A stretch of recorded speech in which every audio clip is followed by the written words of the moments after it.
ज्ञान जब घमंड बन जाए तो वो अंधा कर देता है, लेकिन बुद्ध की एक सीख ने उस अंधेपन को रोशनी में बदल दिया।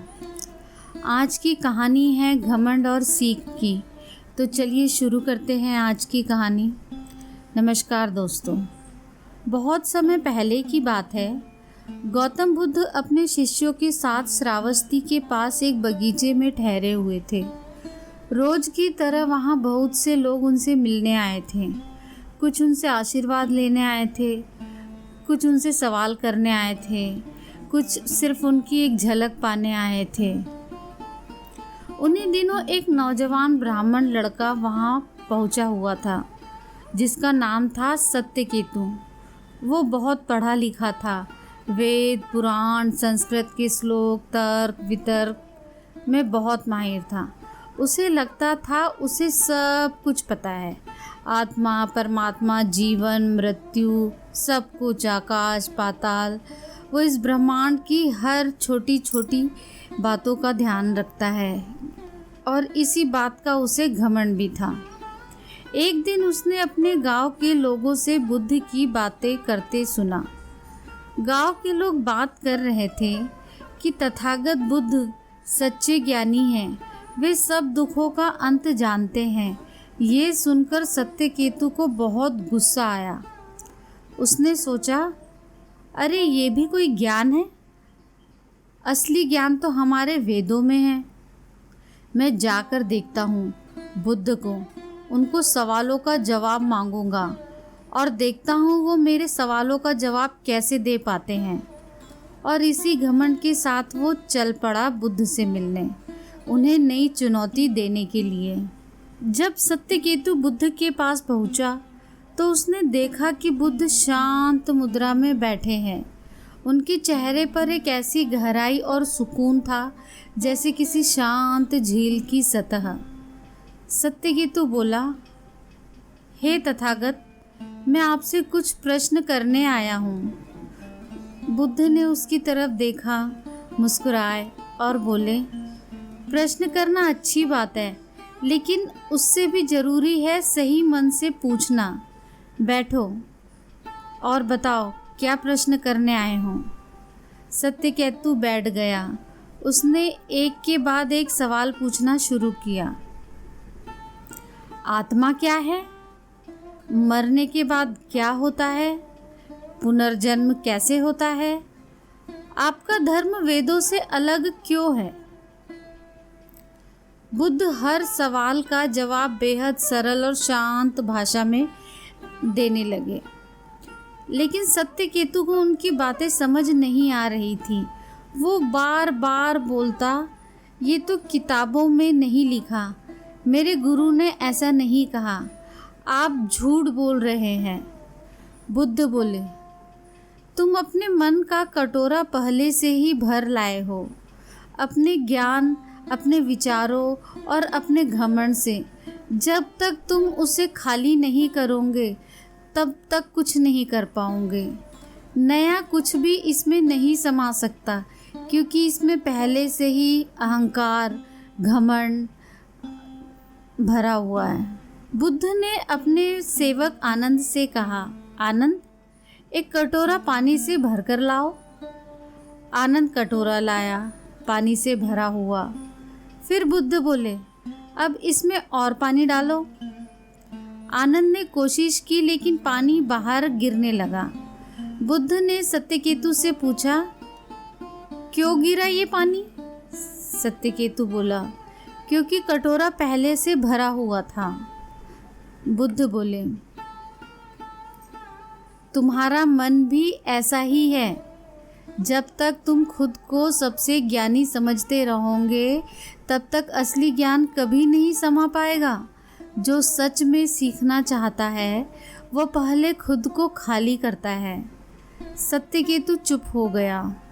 पहली बार उसे लगा कि शायद बुद्ध जो कह रहे हैं उसमें कुछ तो बात है। बुद्ध ने एक नई कहानी और सुनाई। एक किसान था, बहुत मेहनती था। उसने खेत में बीज बोए, खाद डाली, लेकिन बरसात नहीं हुई। वो रोज़ खेत में जाकर गालियाँ देता। अरे इस ज़मीन में कुछ नहीं होगा। तभी एक साधु वहाँ से गुजरा और बोला, क्यों भाई, तुम तो सब कुछ ठीक कर रहे हो, फिर इतना गुस्सा क्यों? किसान बोला, क्योंकि फसल नहीं उग रही है, इसीलिए मुझे इस ज़मीन पे बहुत गुस्सा आ रहा है। साधु ने मुस्कुराकर कहा, भाई, मेहनत करने के बाद थोड़ा इंतज़ार भी करना होता है, सब कुछ तुम्हारे बस में नहीं होता। बुद्ध ने सत्यकेतु से कहा, ज्ञान भी ऐसी ही फसल है, बीज बोया है, अब धैर्य रखो, विनम्र बनो, तब जाकर फल मिलेगा। सत्यकेतु की आंखें भर आई। उसे पहली बार महसूस हुआ कि अब तक जो भी पढ़ा था वो शायद सतह पर था, असली गहराई तो इन शब्दों के पीछे छिपी थी। वह बोला, भगवान, क्या मैं आपका शिष्य बन सकता हूँ? बुद्ध ने मुस्कुराते हुए कहा, जो सीखना चाहता है वह पहले ही हमारा है, लेकिन याद रखो, संघ में आकर किताबें नहीं पढ़नी, खुद को पढ़ना है। सत्यकेतु ने वही किया। उसने सिर मुंडवा लिया, पीला वस्त्र पहना और भिक्षु बन गया। समय बीतता गया। सत्यकेतु अब पहले जैसे नहीं था। वह अब शांत था, विनम्र था। पहले जो घमंड से भरा रहता था, अब हर किसी से आदर से बात करता है। वो गांव-गांव जाकर लोगों को बताता, सच पूछो तो मुझे कुछ नहीं आता, जो थोड़ा बहुत समझा है वो यही है, खुद को छोटा समझो, दुनिया बड़ी है। जब मन साफ होता है तभी भगवान दिखता है। लोग उसकी बातों को ध्यान से सुनते और उसे सम्मान देने लगे, लेकिन अब उसे कोई फर्क नहीं पड़ता, न तारीफ से न आलोचना से। एक दिन बुद्ध के पास आकर सत्यकेतु बोला, भगवान, एक बात पूछनी है, आपने मुझे बदला कैसे? बुद्ध ने हंसते हुए कहा, मैंने कुछ नहीं किया, बस तुम्हें तुम्हारा असली चेहरा दिखा दिया, तुमने ही खुद को बदला। सत्यकेतु ने हाथ जोड़कर कहा, आपने मेरे जीवन को दिशा दी। अगर मैं पहले जैसे रहता तो शायद ज्ञान के नाम पर घमंड लेकर ही मर जाता। बुद्ध ने शांत स्वर में कहा, ज्ञान वही है जो भीतर झुका दे, जो ऊंचा करे वो बोझ बन जाता है। याद रखो, जैसे फूलों की खुशबू हवा से नहीं छिप सकती, वैसे ही सच्चे ज्ञान की महक दुनिया में फैलती है, बिना शोर, बिना घमंड के। घमंड सबसे बड़ा अंधकार है। चाहे कितना भी पढ़ लो, अगर दिल में अहंकार है तो वो ज्ञान नहीं, बोझ है। सच्चा ज्ञान विनम्र बनाता है। जो सच्चा ज्ञानी होता है वो हमेशा खुद को शिष्य ही मानता है। बुद्ध की शिक्षा आज भी जिंदा है। खाली मन, खुला दिल और सच्ची सीख, यही गौतम बुद्ध का रास्ता है।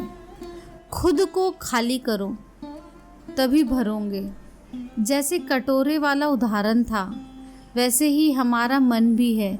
जब तक पुराने विचार, घमंड, ईर्ष्या, द्वेष, आलोचना, गुस्सा रहेगा, तब तक नया कुछ नहीं आएगा। गौतम बुद्ध ने कहा, अपने दीपक खुद बनो। दूसरों की रोशनी से चलोगे तो अंधेरे में खो जाओगे। सत्यकेतु की कहानी हमें सिखाती है, ज्ञान बाहर नहीं, हमारे अंदर छुपा होता है, बस इसे खोजने की सच्ची कोशिश होनी चाहिए। तो दोस्तों, आज की ये सीख कैसी लगी आपको? कमेंट में अपनी राय ज़रूर दें। धन्यवाद।